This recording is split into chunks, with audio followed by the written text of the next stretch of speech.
31st নাইটের যে উন্মাদনা আমাদের দেশে গত বেশ কয়েক বছর ধরে ব্যাপক আকারে আমরা দেখতে পাচ্ছি, এই বিষয়টি হলো এদেশের মানুষের উপর চাপিয়ে দেওয়া কালচারাল ফ্যাসিজমের অংশ। যে কোনো জাতির আইডেন্টিটি বা অস্তিত্ব, আত্মপরিচয় এটি অনেকখানি নির্ভর করে তাদের কালচারের উপর। কোনো জাতিকে বিলীন করে দেওয়ার জন্য, তাদেরকে নিশ্চিহ্ন করে দেওয়ার জন্য, তাদের আত্মপরিচয়কে নষ্ট করবার জন্য তাদের উপর কালচারাল অ্যাটাক, সাংস্কৃতিক আক্রমণ, এটা হলো সবচেয়ে বড় হাতিয়ার। আজকের পৃথিবীতে অস্ত্র দিয়ে যুদ্ধ করে কোনো অঞ্চল, কোনো ভূখণ্ড, কোনো দেশ দখল করাটা যতটা গুরুত্বপূর্ণ, কালচারাল অ্যাটাকের মাধ্যমে, সাংস্কৃতিক আক্রমণের মাধ্যমে কোনো জাতির অস্তিত্বকে নষ্ট করে দেওয়াটা, এটা সাম্রাজ্যবাদীদের অত্যন্ত গুরুত্বপূর্ণ স্ট্র্যাটেজিগুলোর একটি। এবং সেই কারণে গত বহু বছর ধরে এই দেশে মুসলমানরা সংখ্যায় মেজরিটি হয়েও কালচারালে তারা মাইনরিটি হয়ে আছে। সংখ্যায় মুসলমানরা অনেক বেশি থাকা সত্ত্বেও সংস্কৃতিতে মুসলমানদেরকে সংখ্যা লঘু করে রাখা হয়েছে। সেজন্য আমরা কদিন আগেও সেই বাংলাদেশ দেখেছি, যে বাংলাদেশে দাড়ি টুপি পরে মানুষ নির্বিঘ্নে চলাফেরা করতে ভয় পেত। যুবক ছেলেফেলেরা টাকনুর উপরে প্যান্ট পরে নবী করিম সাল্লাল্লাহু আলাইহি সাল্লামের হাদিসের উপরে আমল করতে গিয়ে ভয় পেত। না জানি তাদেরকে জঙ্গি ট্যাগ দেওয়া হয়, না জানি তাদেরকে রাজাকার ট্যাগ দেওয়া হয়, না জানি তাদেরকে অন্য কোনো ট্যাগ দেওয়া হয়। এটা হলো কালচারাল যে ফাইট, কালচারাল যে যুদ্ধ, সেটা তার একেবারে সুস্পষ্ট প্রকাশ। বাংলাদেশের প্রতিনিধিরা একজন সচিব ছিলেন সম্ভবত, জনাব আসাফুদ্দৌলা সাহেব, আপনাদের অনেকেরই মনে থাকবে, অনেক আগের তার একটা বক্তব্য বেশ গোটা দেশে আলোড়ন সৃষ্টি করেছিল। তিনি তখনই উৎসাহ প্রকাশ করেছিলেন যে আমি এই বৃদ্ধ বয়সে দাড়িটুকু পরে বাসা থেকে মসজিদে যেতে আমার ভয় হয় কেন, না জানি আমাকে জঙ্গি হিসাবে চালান দেওয়া হয়, পত্রিকায় কালার করা হয়। এই যে কালচারাল অ্যাটাক, কালচারাল ফ্যাসিজম, এটা পলিটিক্যাল ফ্যাসিজমের চাইতে কোনো ক্রমে কম না। এই ফ্যাসিজম দীর্ঘদিন ধরে মুসলমানদের উপরে চাপিয়ে রাখা হয়েছে। সান্ত্বনার বিষয় হলো, আল্লাহ রাব্বুল আলামিন কোরআনে কারিমে একাধিক জায়গায় একাধিকবার আমাদেরকে বলেছেন, ইউরিদুনা লিইউতফিউ নূরাল্লাহ, তারা আল্লাহর আলোকে নিভিয়ে দেওয়ার চেষ্টা করে। আর আল্লাহ রাব্বুল আলামিন পরিষ্কারভাবে জানিয়ে দিয়েছেন যে আল্লাহু মুতিম্মু নূরিহি, আল্লাহ তাআলা তার নূর, তার আলো, ইসলামকে পূর্ণতা দিবেন, কখনো নিভিয়ে কেউ ফেলতে পারবে না। তাতারীদের আক্রমণে যে দশা হয়েছিল গোটা বিশ্বে, সেখান থেকে আবার যে ইসলাম আপন আলোয় উদ্ভাসিত হবে, মাথা উঁচু করে দাঁড়াতে পারবে, এটা হয়তো কেউ কল্পনা করতে পারেনি, কিন্তু ইসলাম আপন আলোয় ভাস্বর হয়েছে, মাথা উঁচু করে দাঁড়িয়েছে। কালচারাল ফ্যাসিস্টরা বিভিন্ন পত্রিকা, বিভিন্ন মিডিয়া, বিভিন্ন প্ল্যাটফর্মের মাধ্যমে বুদ্ধিজীবী পরিচয় ধারণ করে, মুখোশ ধারণ করে তারা এদেশের মানুষের উপরে সাংস্কৃতিক আগ্রাসন চালিয়েছে, সাংস্কৃতিক অত্যাচার চালিয়েছে, সাংস্কৃতিক জুলুম করেছে। সেই সাংস্কৃতিক জুলুমগুলোর একটি হলো 31st নাইট নামক এই কালচারকে এই দেশে আমদানি করে এটাকে প্রতিষ্ঠিত করা। এই কালচারের সাথে এদেশের মানুষের ভাষা, এ অঞ্চলের মাটি ও মানুষ, এ অঞ্চলের ধর্ম, কোনো কিছুর কোনো ন্যূনতম সম্পর্ক, কিন্তু সেটাকে এমনভাবে প্রতিষ্ঠিত করা হয়েছে যে 31st নাইট যেন এদেশেরই একটা কালচার। এইভাবে ভিনদেশি কালচার আমাদের দেশে আমদানি করা হয়েছে কোনো ক্লু ছাড়া। ধর্ম এটা একটা কালচারের উৎপত্তি স্থল। ধর্ম থেকে কালচার মানুষ ধারণ করে। প্রত্যেকটা অঞ্চলের মানুষের কিছু মাটি এবং মানুষের কিছু কালচার থাকে। ইসলাম মাটি এবং মানুষের কালচারকে যতক্ষণ পর্যন্ত কোরআন সুন্নাহর সাথে সাংঘর্ষিক না হয়, সেটাকে ইসলাম স্বাগতম জানায়, নিষেধ করে না। অতএব এই মাটির কালচার, এই দেশের কালচার, যে কালচারের সাথে কোরআন সুন্নাহর কোনো সংঘর্ষ নাই, সেই কালচার যদি এদেশের হিন্দু, এদেশের বৌদ্ধ, এদেশের খ্রিস্টান, দেশের মুসলমান সবাই ধারণ করে, ইসলাম তাতে কোনো প্রকার বাদশা দেয় না। দুঃখজনক হলেও সত্য যে এই 31st নাইট নামক এই কালচারকে যারা আমদানি করেছে, আপনারা লক্ষ্য করবেন এই উপলক্ষে বিশেষ বিশেষ নাটক, নাটিকা, উপন্যাস, বিশেষ বিশেষ পাতা, লেখাজোকা, কালচার, এগুলোকে তারা আমদানি করেছে। আর কদিন পরে আরেকটি আসবে 14ই ফেব্রুয়ারি, ভ্যালেন্টাইন্স ডে। সেই দিবসটাকেও এদেশে আমদানি করা হয়েছে, প্রতিষ্ঠিত করা হয়েছে।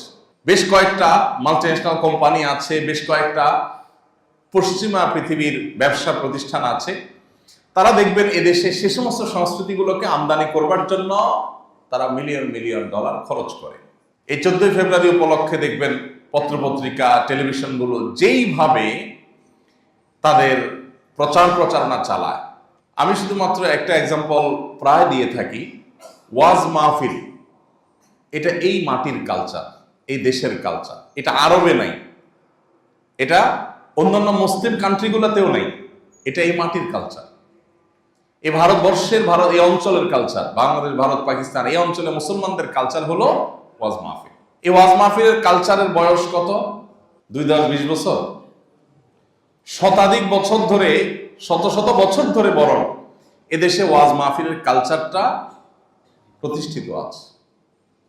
ওয়াজ মাহফিলের এই কালচারটি, এই সংস্কৃতি, এই রসম, এই প্রচলন, এটা শত শত বছর ধরে এদেশে চলে আসছে এবং এখনো পর্যন্ত এটা এই সমাজের সবচেয়ে পাওয়ারফুল গণমানুষের জমায়েত, সবচেয়ে পাওয়ারফুল গণমানুষের আয়োজন ওয়াজ মাহফিল। একটা ওয়াজ মাহফিল আয়োজন করার জন্য সামান্য একটু প্রচেষ্টা করে আয়োজন করে ফেলে যে কোনো এলাকার মানুষ, সেখানে হাজারো লাখো মানুষ সমবেত হয়, সবাই যার যার পকেটের টাকা খরচ করে আসে।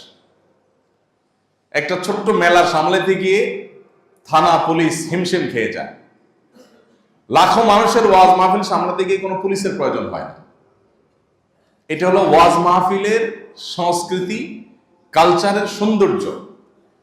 কিন্তু আমাদের মিডিয়াগুলোতে, টেলিভিশন চ্যানেল, পত্রপত্রিকাগুলোতে আপনি বাংলাদেশের মাটি এবং মানুষের এই সংস্কৃতি নিয়ে তেমন কোনো নিউজ, রিপোর্ট, পজিটিভ উপস্থাপন আপনি দেখতে পাবেন না, নেগেটিভটা পাবেন। ওয়াজ মাহফিলে কোনো বক্তা ভুলভাল কিছু বলে ফেললে, উল্টাপাল্টা কোনো কিছু বলে ফেললে, কোনো ত্রুটি বিচ্যুতি করে ফেললে, হাসি উদ্রেককারী কোনো কাম ঘটায় ফেললে, সেটা দেখবেন নিউজে খুব সুন্দর করে উঠে আসছে। কিন্তু সেখানকার পজিটিভ জিনিসগুলো উঠে আসছে না। এই দেশ থেকে যৌতুকের অভিশাপকে ঝেঁটিয়ে বিদায় করার একমাত্র অবদান বলতে পারি আমি ওয়াজ মাহফিলগুলো এবং মসজিদের মিম্বরগুলো। ওয়াজ মাহফিল এবং মসজিদের মিম্বরগুলো থেকে একযোগে প্রচারণা চালিয়ে যুগ যুগ ধরে চেষ্টা করে যৌতুকের অভিশাপ থেকে জাতিকে মুক্ত করা হয়েছে। আমাদের আশেপাশের বিভিন্ন দেশে বলেন, আপনি বার্মার কথা বলেন, ভারতের কথা বলেন, প্রতিটা পাড়ায় পাড়ায়, মহল্লায় মহল্লায়, ঘরে ঘরে মানুষ মাদকাসক্ত। আপনি ভারতের প্রতিটা এলাকাতে ঘুরবেন, আমার দেখার দুর্ভাগ্য হয়েছে। আপনি যেখানে যাবেন আপনি দেখবেন মানুষের হাতে হাতে মাদকের ছড়াছড়ি। বাংলাদেশ, বার্মা এবং ভারতের ঘেরাওর মধ্যে থেকেও এই ছোট্ট ভূখণ্ডটিতে এখনো পর্যন্ত মাদকের করাল গ্রাস ওদের মতো আমাদের দেশকে থাবা দিতে পারে নাই। এই অবদানের পরিপূর্ণ কৃতিত্ব এবং এটার ক্রেডিট ওয়াজ মাহফিলগুলোর, মসজিদের মিম্বরগুলোর। আমাদের প্রশাসনের ভাইদের অবদান আছে, তাদের চেষ্টা আছে, কিন্তু তাদের দুর্নামও আছে। তারা যদি ঘুষ খেয়ে বহরের থেকে সেই সমস্ত মাদক দ্রব্যগুলো ভেতরে ঢোকার সুযোগ করে না দিত, তারা যদি প্রভাবশালী মাদক ব্যবসায়ী পলিটিশিয়ানদের ছাড় না দিত, তাহলে আরো আগে এটা বাংলাদেশে দমন করা সম্ভব হতো। তাদের কিছু অসাধু লোকদের এই অসাধু কর্মকাণ্ডের পাশাপাশি কিছু ভালো জিনিসও আছে, অবশ্যই আছে, কিছু নয়, অনেক ভালো জিনিস আছে। এই জন্য আমাদের প্রশাসন, আমাদের পুলিশ ভাইয়েরা, আমাদের বিজিবি, অন্যান্য যে সমস্ত বাহিনীগুলো আছে, তারাও মাদক নিয়ন্ত্রণে, মাদক দমনে তাদের ভুল ভ্রান্তি থাকা সত্ত্বেও অনেক অবদানও আছে। কিন্তু একচ্ছত্র ক্রেডিট যদি আপনি বলেন, যে ক্রেডিটে কোনো ধুলো নাই, কোনো বালি নাই, কোনো মলিনতা নাই, কোনো অপরিচ্ছন্নতা নাই, কোনো নোংরামি নাই, সেটা হলো আলেম সমাজের ক্রেডিট, যে আলেম সমাজ এদেশ থেকে মাদকের থাবা থেকে এদেশকে মুক্ত করবার জন্য তারা কাজ করেছেন। তারা মাদককে প্রতিষ্ঠা করার জন্য তলে তলে কোনো অন্যায় করেন নাই। কিন্তু আপনি কয়টা মিডিয়াতে, কয়টা টিভি চ্যানেলে, কয়টা পত্রপত্রিকাতে ওয়াজ মাহফিলের এইসব সুফলগুলো, এ সকল অর্জনগুলো, এ সকল ভালো দিকগুলোকে তুলে ধরতে আপনি দেখেছেন বলেন? আপনি সেই সমস্ত মিডিয়াগুলো, যে মিডিয়াগুলো ওয়াজ মাহফিলগুলোকে ইগনোর করেছে, এদেশের মাটি এবং মানুষের সংস্কৃতিকে ইগনোর করেছে, এগুলোকে দমিয়ে রেখেছে, বরং পারলে এদেশের মাটি এবং মানুষের কালচারকে, সংখ্যাগরিষ্ঠ মানুষের সংস্কৃতিকে আসামির কাঠগড়া দাঁড় করিয়েছে, মাথায় টুপি, মুখে দাড়ি আর টাকনুর উপরে প্যান্ট পরাকে যারা জঙ্গিবাদের আলামত হিসাবে চিহ্নিত করেছে, এই কালপ্রিটরা, এই কালচারাল ফ্যাসিস্টরা, তারা দেখবেন এই দেশে 31st নাইটের আমদানি করেছে। এটা সেই 31st নাইট আমরা ভুলে যাইনি, মাত্র 2 বছর আগের ঘটনা। এই ঢাকার আমাদের এক বোন, অচেনা অজানা কোন এক বোন, গরিব মানুষ, তিনি অল্প অল্প করে তিল তিল করে তার একটা প্লাস্টিকের ফ্যাক্টরি করে সেখানে কিছু প্রোডাক্ট তিনি তৈরি করে তার ছাদে তিনি সেটা জড়ো করে রেখেছেন, এবং 31st নাইটের ফানুসের আগুন সেটার উপরে পড়ে সেগুলো সবগুলোকে ভস্ম করে দিয়েছে। মনে আছে না আপনাদের ঘটনা? আমরা আবার তাড়াতাড়ি ভুলে যাই। সেই দিনের ঘটনা যে আতশবাজির আগুনে এবং পটকার আওয়াজে ছোট্ট শিশু মায়ের কোলে মৃত্যুবরণ করেছে। কদিন আগের ঘটনা, গত বছর বা তার আগের বছরের ঘটনা। এই 31st নাইট এটা উদযাপনের নামে ঢাকা শহরের 5 স্টার হোটেলগুলোতে, বিভিন্ন বারগুলোতে, বিভিন্ন ক্লাবগুলোতে যে পরিমাণ টাকা উড়ানো হয়, বিদেশি নর্তকী এনে যে পরিমাণ টাকা এদেশের টাকা নষ্ট করা হয়, সেটার একটা হিসেব দৈনিক মানব জমিনে কয়েক বছর আগে দেওয়া হয়েছিল। এই বিষয়ে আমি এর আগে বেশ কয়েকবার বলেছি। এক্সাক্ট ফিগারগুলো আমার মনে নেই, তবে চোখ কপালে উঠার মতো ফিগার। এই রাত উপলক্ষে বিভিন্ন হোটেল, মোটেল, রেস্তোরাঁ, বিভিন্ন ক্লাব, এগুলাতে শত শত হাজারো কোটি টাকা নষ্ট করা হয়। ঠিক এমন এক সময়ে যখন আপনি উত্তরবঙ্গে, দক্ষিণবঙ্গে, দেশের প্রত্যন্ত অঞ্চলে বহু জায়গায় ঘুরে ঘুরে আপনি দেখতে পাবেন বহু গরিব অভাবী মানুষ তারা শীতে কাতরাচ্ছে। সামান্য একটু শীত নিবারণের জন্য 30 টাকা 50 টাকা দামের এক জোড়া মোজা কিনবার মতো সামর্থ্য যাদের নাই, তারা কাতরাচ্ছে। ওই সময়ে বিদেশি নর্তকী এনে বিদেশি কালচারকে এই দেশের মাটিতে প্রতিষ্ঠিত করবার জন্য শত শত নয়, হাজারো কোটি টাকা পোড়ানো হচ্ছে, নষ্ট করা হচ্ছে। প্রতি বছরে আইন শৃঙ্খলা রক্ষাকারী বাহিনীর ভাইয়েরা তারা নিষেধাজ্ঞা আরোপ করেন, কড়াকড়ি করেন, ফটকা ফুটানো যাবে না মর্মে বিভিন্ন সময় মেট্রোপলিটন পুলিশ থেকে, বিভিন্ন প্রতিষ্ঠান থেকে তারা সতর্ক করেন। কিন্তু কে শুনে কার কথা? আমি গত বছরও আহ্বান রেখেছিলাম, এবছর আপনাদের কাছে একটু জোরালো উদাত্ত আহ্বান রাখতে চাই। এলাকায় এলাকায় এই জাতীয় সন্ত্রাসীদের প্রতিরোধ কমিটি গড়ে তুলুন, যারা এই 31st নাইট উদযাপনের নাম দিয়ে মানুষের জীবনকে হুমকির মধ্যে ফেলে দেয়। সে সমস্ত যুবকদের থামিয়ে দিন। এই বছর বিশেষ করে পটকা ফুটানো, আতশবাজি করা, এটা পরিষ্কারভাবে নিষিদ্ধ ঘোষণা করা হয়েছে। পুলিশের তরফ থেকে পরিষ্কার নিষেধাজ্ঞা ঘোষণা করা হয়েছে, প্রতি বছরই করা হয়।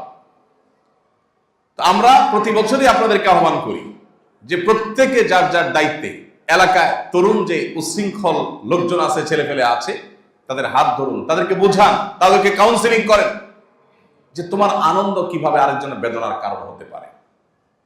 এটা পশ্চিমাদের সংস্কৃতি, এটা আমাদের সংস্কৃতি নয়। ওদের সংস্কৃতিতে যদি এই জাতি হারিয়ে যায়, তাহলে এই জাতির আত্মপরিচয় হারিয়ে যাবে। আমাদের নিজস্ব কালচার আছে, নিজস্ব সংস্কৃতি আছে, কেন আমরা সেগুলো আমদানি করতে হবে? ভাইরা আমার, আপনি যখন আকাশে টাকা পোড়াচ্ছেন, টাকা উড়াচ্ছেন ফানুসে, ঠিক তখনই হয়তো আপনি নিচের দিকে তাকালে দেখবেন ফুটপাতে কোনো আদম সন্তান শুয়ে আছে, যার গায়ে হয়তো শীতের কাপড় নাই, যার পেটে হয়তো খাবার নাই। তো বাংলাদেশে মানুষের জন্য এই সমস্ত কালচারগুলোকে, এই সমস্ত সংস্কৃতিগুলোকে আমদানি করে সেগুলোকে প্রতিষ্ঠা করার যে অপচেষ্টায় লিপ্ত একটা চক্র, এদের বিরুদ্ধে আমাদেরকে সোচ্চার হতে হবে, আমাদেরকে সতর্ক হতে হবে, সজাগ হতে হবে। এলাকাতে যে সমস্ত মানুষ এ সমস্ত উশৃঙ্খল কর্মকাণ্ড করে তাদেরকে আইনের হাতে তুলে দিতে হবে, পুলিশে সোপর্দ করতে হবে। ফানুস ওড়ানো, আতশবাজি করা, পটকা ফুটানো 31 নাইট উপলক্ষে এটাকে নিষিদ্ধ ঘোষণা করা হয়েছে। অতএব নিষিদ্ধ কাজ যে করবে তাদেরকে আইনের আওতায় আনতে হবে, আইনের হাতে তাদেরকে তুলে দিতে হবে। আল্লাহ রাব্বুল আলামিন এই সকল অপসংস্কৃতি থেকে আমাদের প্রিয় মাতৃভূমিকে আল্লাহ তাআলা হেফাজত রাখার তৌফিক দান করুন। ভাইরা আমার, আমরা প্রতি বছরই এই কথাগুলো বলি। ঢাকা শহরে বৈদ্যুতিক তারের যে জাল বিছানো আছে আমাদের মাথার উপরে, এই ফানুসের আগুনে যে এখনো 2-4-10টা বিল্ডিং পুরো ছাই হয়ে যায়নি, হাজার হাজার মানুষ কয়লা হয় নাই, এই তো বেশি। অতএব আমাদের ছেলেরা, আমাদের তরুণরা, তারা যদি কেউ এই আতশবাজি করতে চায়, তাদেরকে আতশবাজির ভয়াবহ চিত্রগুলো জানান, সেগুলো তুলে ধরুন তাদের সামনে, তাদেরকে সচেতন করুন, সতর্ক করুন যে তোমার আতশবাজির আগুন কোথায় গিয়ে পড়বে, কোন মানুষের স্বপ্নকে পুরো ছারখার করবে তুমি জানো না।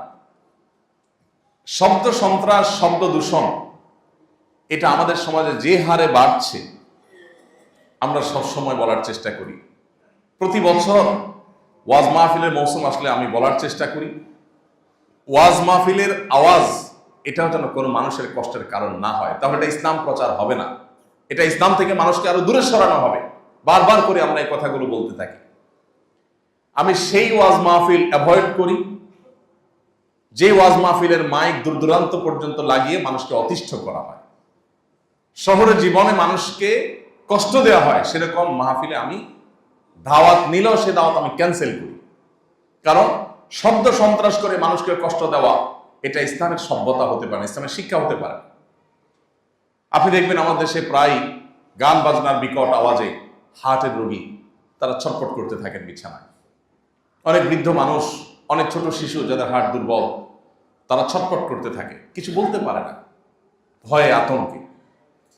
তো এই অপসংস্কৃতি, এটার বাহন হলো এই 31 নাইট, 14ই ফেব্রুয়ারি।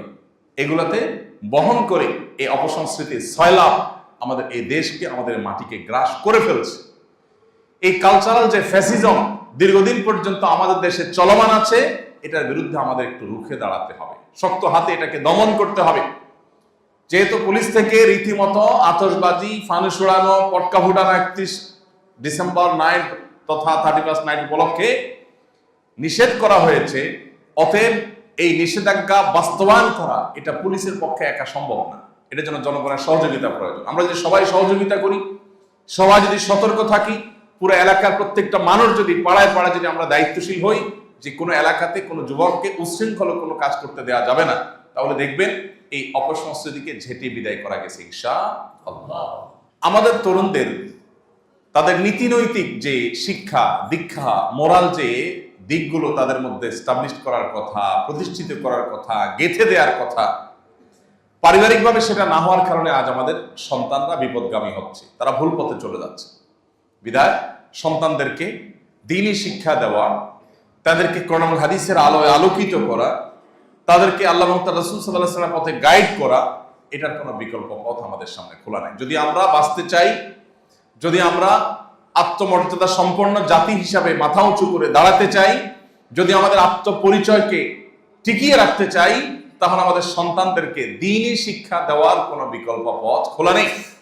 আপনার যেই সন্তান আজ উশৃঙ্খল হয়ে আতশবাজি করে আরেকজনের ঘুম হারাম করবে, আরেকজনের কষ্টের কারণ হবে, তার ফুর্তি করতে গিয়ে, বন্ধু বান্ধবের বাসনা পূরণ করতে গিয়ে, এই সন্তানই আপনার চোখের পানি পড়ার কারণ হবে একদিন। যেই সন্তান আরেকজনকে আঘাত করছে, আরেকজনকে কষ্ট দিচ্ছে, আরেকজনকে ডিস্টার্ব করছে, আপনার একটু বিরক্ত অনুভব হচ্ছে না, আপনার কোনো ভূমিকা থাকছে না, এই সন্তান আপনাকে কষ্ট দিবে, আপনি চোখের পানি ফেলবেন, সেদিন আপনাকে দেখবার কেউ থাকবে না। এই জন্য প্রত্যেকটা ঘরে ঘরে আমাদের সন্তানদেরকে নিয়ে আমরা বসি, তাদেরকে নিয়ে আলোচনা করি, তাদের নিয়ে পর্যালোচনা করি, তাদের মতামতগুলো নেই যে তারা আতশবাজি এবং ফানুস এবং পটকা কিনে তারা যে উন্মাদনা করতে চাইছে, বন্ধু বান্ধবকে নিয়ে আনন্দ ফুর্তি করতে চাইছে, এর ক্ষতিকর দিকগুলো কি কি তাদেরকে বোঝানোর চেষ্টা করি। তাদেরকে সুস্থ শুদ্ধ ধারার যে বিনোদন, সুস্থ এবং শুদ্ধ ধারার যে সংস্কৃতি, সেগুলো চর্চার জন্য তাদেরকে আমরা উদ্বুদ্ধ করি। তাহলে সেক্ষেত্রে আমাদের সমাজটা সুন্দর হবে, আমাদের পরিবারটা সুন্দর হবে। যেই বাবা মা, যে বড় ভাই, যে পরিবারের কর্তা, তার অধীনস্থদেরকে এই দিকগুলোকে ডেভেলপমেন্টের জন্য কাজ করবেন, চিন্তা করবেন, তার সন্তান, তার ছোট ভাই ব্রাদার, তাদের দ্বারায় সমাজ আলোকিত বা উপকৃত হওয়ার আগে তিনি নিজে উপকৃত হবেন ইনশাআল্লাহ। এজন্য এ ব্যাপারে আমাদের সর্বাত্মক প্রচেষ্টা থাকা দরকার, সর্বাত্মক সহযোগিতা থাকা দরকার। প্রতি বছরই 31 নাইট উপলক্ষে যে দৃশ্য, বিশেষ করে শহরে, আজকাল গ্রামেও শুরু হয়েছে, আমরা দেখতে পাই, এ দৃশ্য কখনো কাম্য নয়, এটা কখনো আমাদের সংস্কৃতি নয়। এবং এই সংস্কৃতির যে ক্ষতিকর দিকগুলো আছে সেগুলো আমাদের খুব ভালো করে তুলে ধরতে হবে। কালচারাল ফ্যাসিজম মোকাবেলা করার জন্য আমাদেরকে নতুন করে একটু প্রস্তুতি নিতে হবে, কাজ করতে হবে। এই দেশে বিবাহ বহির্ভূত সম্পর্কের এই কালচারকে নাটক সিনেমার নাম দিয়ে এস্টাবলিশ করা হয়েছে, আমরা টেরও পাইনি। এখন আমাদের ছেলেমেয়েরা বফ গপ বলতে কোনো ন্যূনতম তাদের হেজিটেশন হয় না। স্বামী স্ত্রী এই শব্দ, এই পরিভাষাগুলো, এগুলো যেরকম খুব কমন এবং স্বাভাবিক, আজকাল এই গার্লফ্রেন্ড বয়ফ্রেন্ড এই শব্দগুলো অনেকটা সেই রকম স্বাভাবিক শব্দে পরিণত হয়ে গেছে সমাজে। এটাই হলো কালচারাল অ্যাটাক, সাংস্কৃতিক অ্যাটাক, যেটা 20 বছর আগেও কল্পনা করা যায়নি এই সমাজে, সেটা এখন করা যাচ্ছে। এগুলো যারা আমদানি করেছে, তাদের দেখানো নাটক, সিনেমা, নোবেল, উপন্যাস, এগুলো আপনার আমার মতো অনেক মানুষ হয়তো উপভোগ করেন। তিনি জানেনও না যে তাকে এর মধ্য দিয়ে বিষ প্রয়োগ করা হচ্ছে, যে বিষের বিষাক্ত ছোবলে তাকে, তার পরিবারকে, তার পরিবার ব্যবস্থাপনাকে, তার সন্তানদেরকে ধ্বংস করে ছাড়বে, অলরেডি ছেড়েছে। ভাইরা আমার, এই জন্য এই সাংস্কৃতিক আগ্রাসন, এটা টুল হিসাবে যে সমস্ত মিডিয়াগুলো ব্যবহার করা হচ্ছে, এদেরকে চিনে রাখতে হবে। এরা ভিনদেশী কালচারকে এদেশে প্রতিষ্ঠিত করতে চায়, এদেশে মানুষকে গোলাম বানাতে চায়, দাস বানাতে চায়। ওলামা ইকরাম চিৎকার করে করে বলে, কিন্তু খুব কম মানুষের কানে পানি আসে। সর্বনাশ যখন হয়ে যায় তখন মানুষ টের পায়।